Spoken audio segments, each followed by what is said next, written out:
Hello, good day students. Welcome to the new set of discussion here in our remote coaching. But before we start our discussion, let me ask you something. What do you feel right now? You can use emoticons or emojis that can represent what do you feel right now. And also, these emoticons or emoji can be used in our attendance for today. Okay. Smiley face. Feel sick. Alright. Please click the emoticons. Alright. Thank you, class. Now, let's start the class. Let's review. The first question is, what was the topic that we discussed last meeting? Can someone please answer this question? Alright. Um, Miss Pascual. Thank you. Nice insight. Next question. What are the different speech styles in the different situation?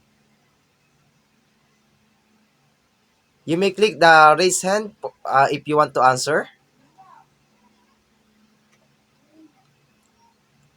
Okay, thank you, Miss Parong. Now, let's have a warm-up activity. This activity is called Commercial Starter Pack. Are you ready? Alright, I think you're ready. The instruction of this activity is that from the bunch of things presented in your place, you are going to present a random product that you will see around you. It might be your cell phone, ball pen, and everything. You are required to give 30 seconds to 1 minute commercial on this product and talk about why this is so awesome and why people should buy it.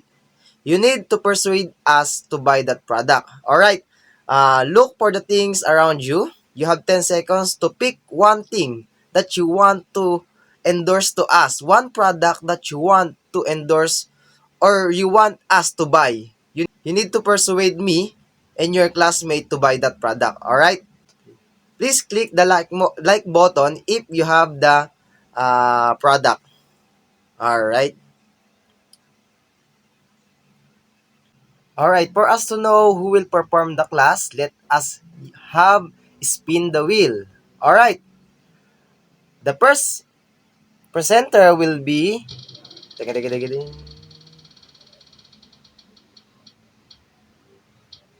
Miss Balais. Alright, Miss Balais, you have 30 seconds to persuade us to buy your product.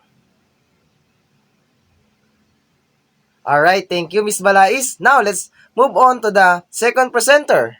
Second presenter will be Miss Costales. Alright, Miss Costales, you have 30 seconds to persuade us to buy that product.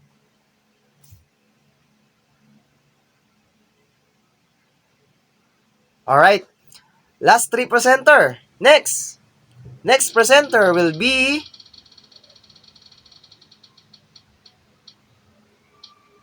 Miss Francisco. Alright, Miss Francisco, your 30 seconds to 1 minute starts now.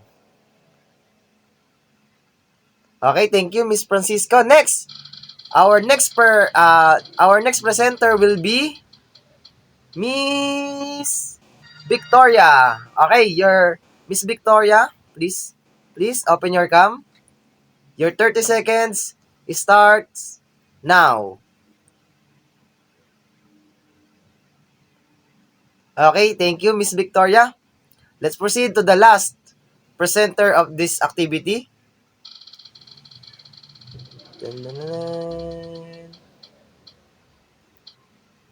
Alright, our last presenter will be Miss Olipas. Okay, Miss Olipas, please open your cam.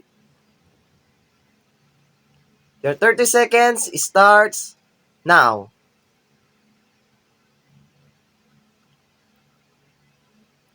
Alright, thank you, Miss Olipas. Now, let's proceed to our topic for today. Our title is all about Speech delivery using impromptu and extemporaneous speech. But before we delve to this lesson, let us talk about what are the lesson objectives of this lesson. First, define what is impromptu and extemporaneous speech. Next, reflect the importance of impromptu and extemporaneous speech in daily lives. And last, proficiently delivers impromptu speech with ease, confidence. Alright, are you ready to start the discussion? Alright, let's proceed to impromptu speech. What do we mean by impromptu speech? If impromptu speech is done without being planned, organized, or rehearsed. Also, an impromptu speech is given with little or no preparation at all, yet almost always with someone's advanced knowledge on the topic. This is sometimes related to the of the cup or spur the moment. When we say impromptu speech, this refers that you are speaking or you are using or you are making your speech with no preparation. Like for example, these are the examples of impromptu speech. You'll find yourself needing impromptu skills at all the time. Sometimes we didn't recognize that we are using impromptu styles when we are speaking because it is natural when we are communicating to each other or communicating with others. Like for example, you're introducing yourself when you meet someone is impromptu speaking. 'Di ba? 'Di ba? When we meet another person, we tend to introduce ourselves to them for them to know who we are. And also, in the context of classroom situation, impromptu speaking or impromptu speech can be used in question and answer. Like for example, the teacher asks you a specific question about the topic.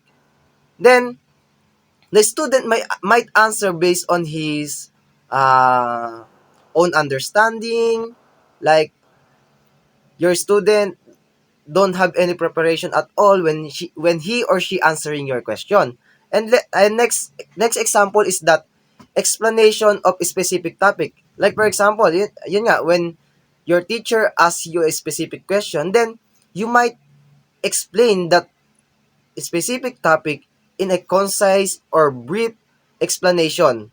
Next, we use impromptu speech like when we have simple conversation with our friends, with our family, with our colleague.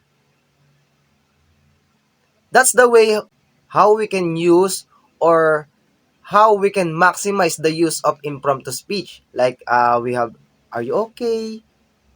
Then you will answer the question concisely or briefly.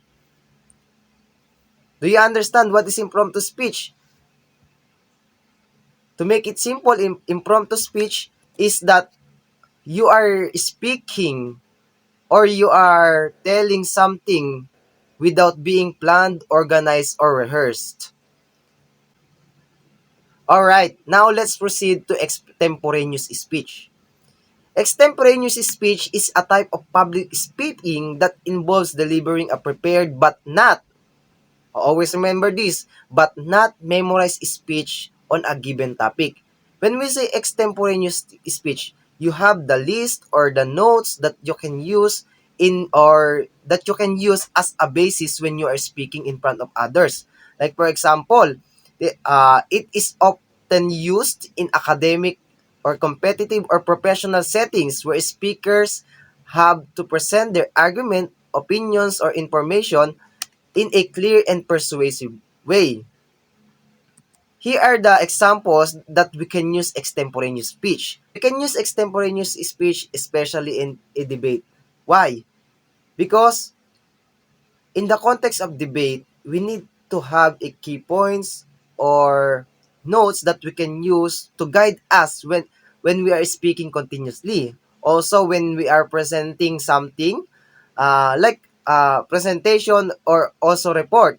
Like when we are reporting as a college student, we tend to have a key points or notes that we can use to help us to be guided when we are talking. Like for example, if you don't have the list, there are times that nalilito na liligaw tayo ng explanation because uh, minsan pagka nag-explain na tayo or nagbibigay na tayo ng information sa students natin is nawawala na tayo sa alignment kapag nag-explain na tayo. Minsan na-over-explain natin yung something na napapalayo yung explanation natin. That's why also the importance of uh, keynotes or key points in our presenting or in our report is that to guide us when we are speaking because there are times na naliligaw na nga tayo kapag nag-explain na tayo ng something. Do you understand what is extemporaneous speech?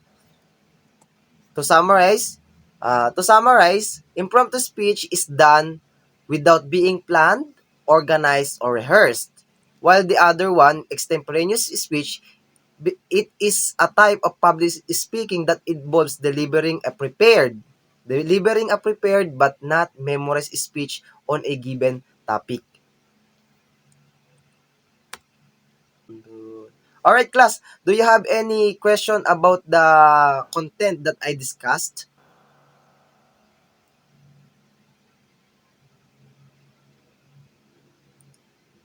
Alright. Please click the like button if you are still there. Alright. Thank you for your participation. Now, let's have an activity. This activity is called List Me. The instruction of this activity, you need to make your own schedule for the whole day. It can be from the time when you wake up until you finish the day. Also, you need to put time you started and what time you finished. Example in the presentation, 6 a.m., you need to wake up in the morning. 7, you are traveling, going to school. And 7:30 a.m., first class starts and 9 p.m. is sleep time. Then, when you are creating your own schedule, you need to consider your lunch, your break time, and all of that. Then later on, here's you're going to do. You are given 5 minutes to accomplish the task, and also you only have 1 minute to present it in the class. All right. Please click a thumbs up if you get the instruction. All right. Thank you, class. Now let's proceed. Your 5 minutes start now. Time's up. All right. It's presentation time. Now, we will use now we will use again the spin the wheel for us to know who will present first. Mamimili lang ako ng 5 presenter na magpe-present ng kanilang schedule the whole day. All right. Our first presenter will be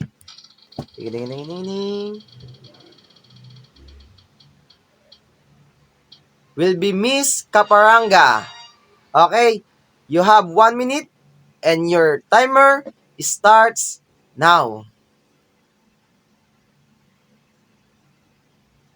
Alright, thank you, Miss Caparanga. You have a busy day.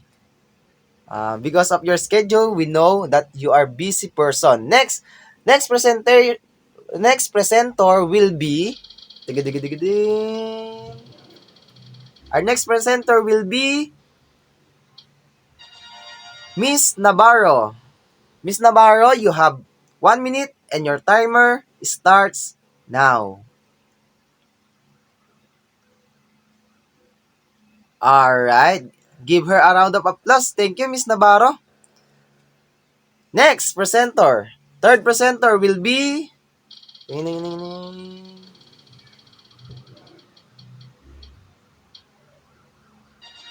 Alright, our third presenter will be Miss Ramos. And Miss Ramos, you have 1 minute to present it in the class. Your timer starts now.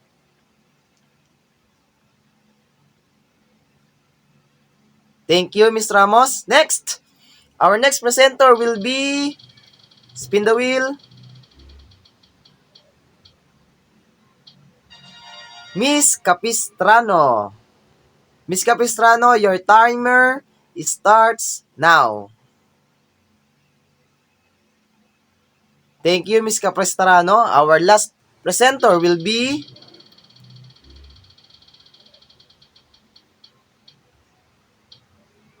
Mr. Andres.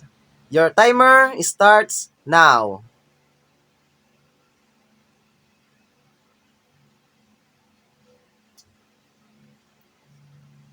Alright, give them a round of applause. Thank you, Miss Andres. You may turn off your camera. Alright.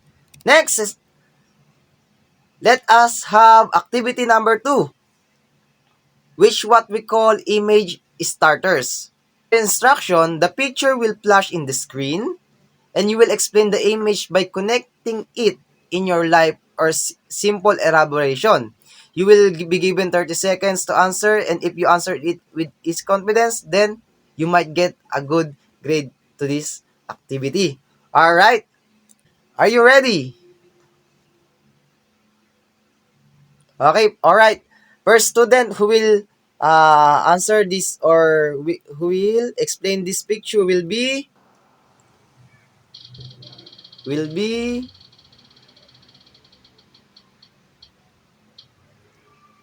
Miss Agbanawag. Alright. Miss Agbanawag, your 30 seconds start now. Alright, thank you Miss Agbanawag. Next presenter who will explain the next picture will be Miss Hannah Irang. Next,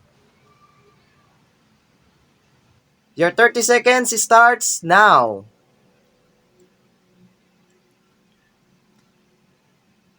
Thank you Miss Hannah Irang. Next who will explain the picture will be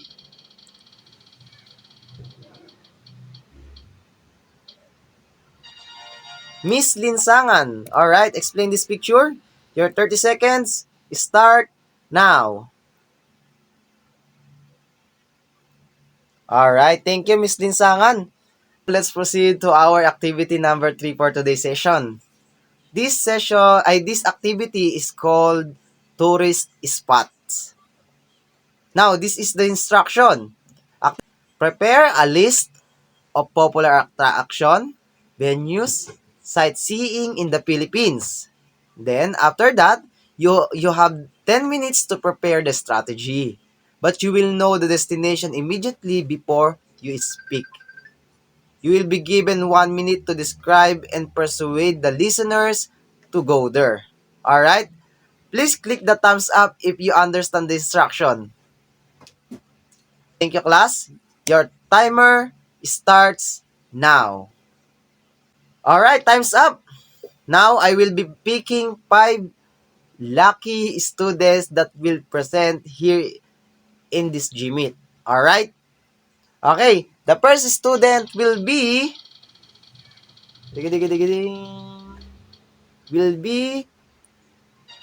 Miss Abalos.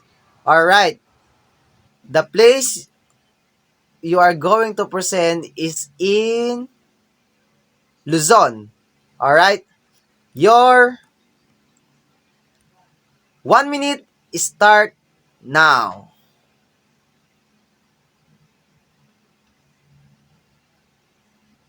Thank you, Miss Avalos. Next presenter will be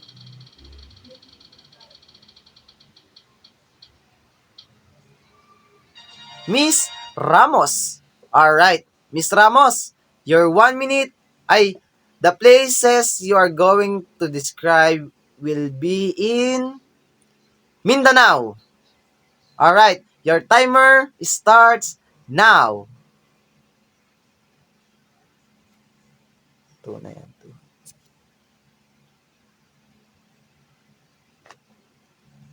1, 2, 3, go. Boom. Thank you, Miss Ramos. Next, third student. Third student will be Miss Ignacio. Visayas. Alright, your 1 minute starts now.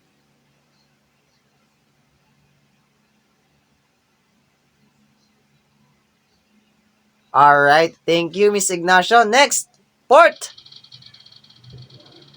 The port one will be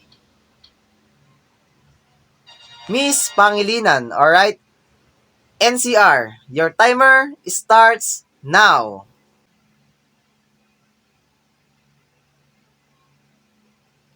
Alright, thank you, Miss Pangilinan. Last but not the least,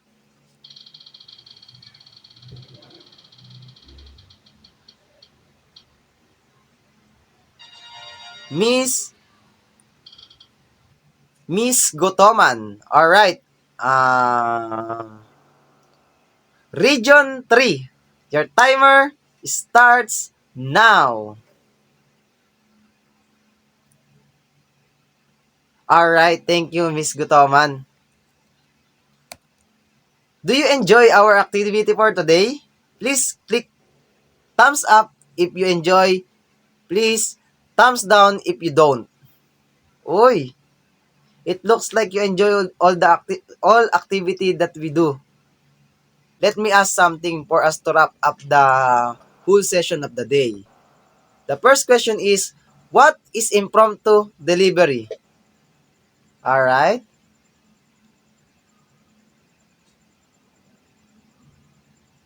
Thank you for the insight. Next, what is extemporaneous speech?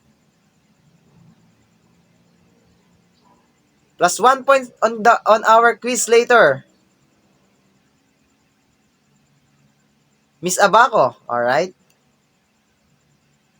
Nice insight. 1 point because you got 1 point in our quiz.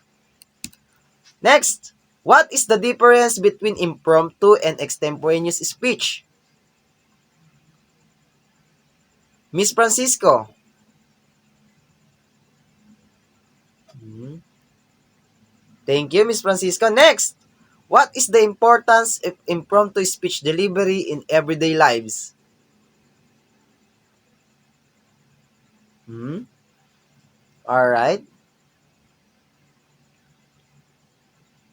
Thank you. I hope you enjoy our class for today.